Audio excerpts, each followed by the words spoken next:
Florian Philippot a retiré sa candidature à l'élection présidentielle.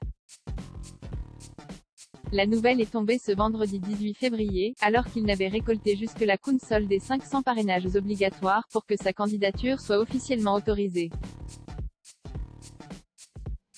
Figure des manifestations contre le pass sanitaire et des gilets jaunes, l'ancien bras droit de Marine Le Pen a tout de même assuré qu'il allait continuer à œuvrer à la défaite de l'actuel président de la République, Emmanuel Macron.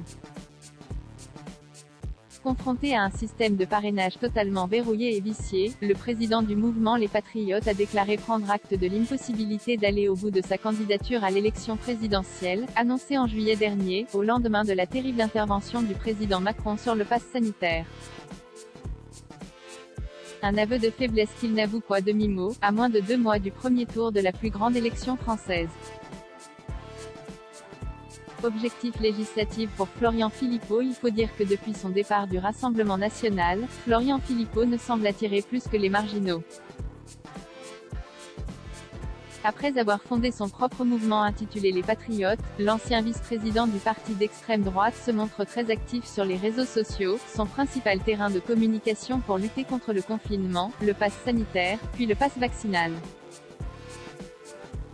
Défenseur de la sortie de la France de l'Union européenne, il avait lancé sa campagne présidentielle le 24 octobre dernier, en se propulsant ennemi numéro 1 d'Emmanuel Macron. Puisqu'Oyol nous fait la guerre et qu'il veut la guerre, il aura la guerre.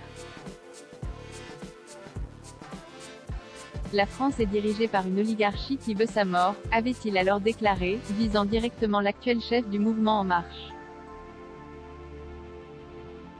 Mais l'herbe lui a été coupée sous le pied par le manque d'engouement reçu par les maires de France, dont un seul lui a apporté sa signature pour rendre sa candidature crédible et officielle.